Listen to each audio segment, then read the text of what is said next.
每次經過好利來，佢都有一款麵包好吸引我嘅，佢個名叫做開心果樽口馬卡龍麵包，27蚊得半個。咁今日咧就自己喺屋企復刻出嚟。咁我習慣做麵包咧，無論係用機油定係手油，我都會將麵團提前喺冷藏嗰度水合一晚嘅，咁樣可以更加好控溫之餘，仲可以大大減少你搓麵嘅時間。屏幕上嘅配方係完整嘅配方，但係我哋提前一晚水合咧，只需要擺入麵粉、牛奶、雞蛋同埋白糖，剩低嘅可可粉、鹽、酵母同黃油咧係第二日先擺落去嘅。可可粉對麵筋嘅形成其實並不那麼友好，所以咧我哋要遲啲再擺。材料擺埋一齊，我哋再用廚師機將所有嘅材料混合均勻，混合到睇唔到乾粉就 OK 啦。跟住咧就可以將佢擺喺冷藏嗰度，你就可以去瞓覺啦。第二日咧就可以直接嚟打麵。嗱，呢個擺喺冰箱嗰度一晚，同埋呢個冰桶啊，保溫效果真係好好嘅，唔需要擔心麵溫嘅問題。跟住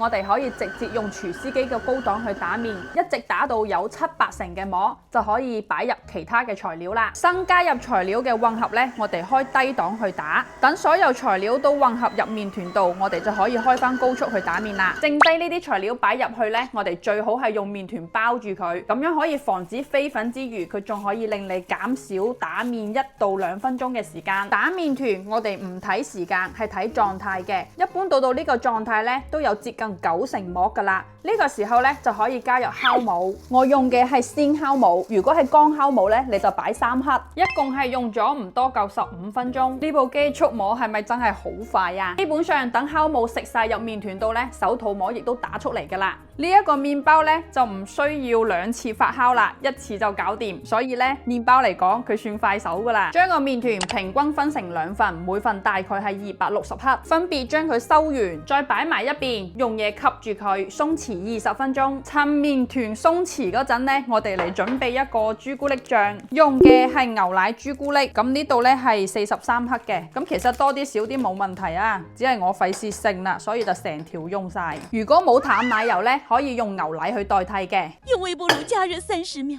或者跟熱水把巧克力融化，加入40克嘅杏仁粉，攪拌均勻就可以擺喺冷藏嗰度備用啦。好多朋友喺麵團整形嗰陣咧，成日都只可以壓成一個牛舌狀，即係橢圓形。咁如果你壓成一個方形咧，可以用呢個方法，由中間呢度開始向上壓一壓，嗱呢度就停啦，留翻啲位，下面都係一樣嘅，留翻啲位，再換個方向，都係由中間開始壓落去，向上推一推，呢度剩翻位，下邊呢度都係一樣嘅，剩翻一啲位，4個角分別向側面壓一壓，咁樣係咪就係一個方形啦？繼續將佢壓大，壓成一個長方形，壓好咧，再翻一個面，光滑個面向下，整理一下佢嘅形狀，整到4方4正。跟住我哋再將啱啱準備好嘅朱古力醬搽上去。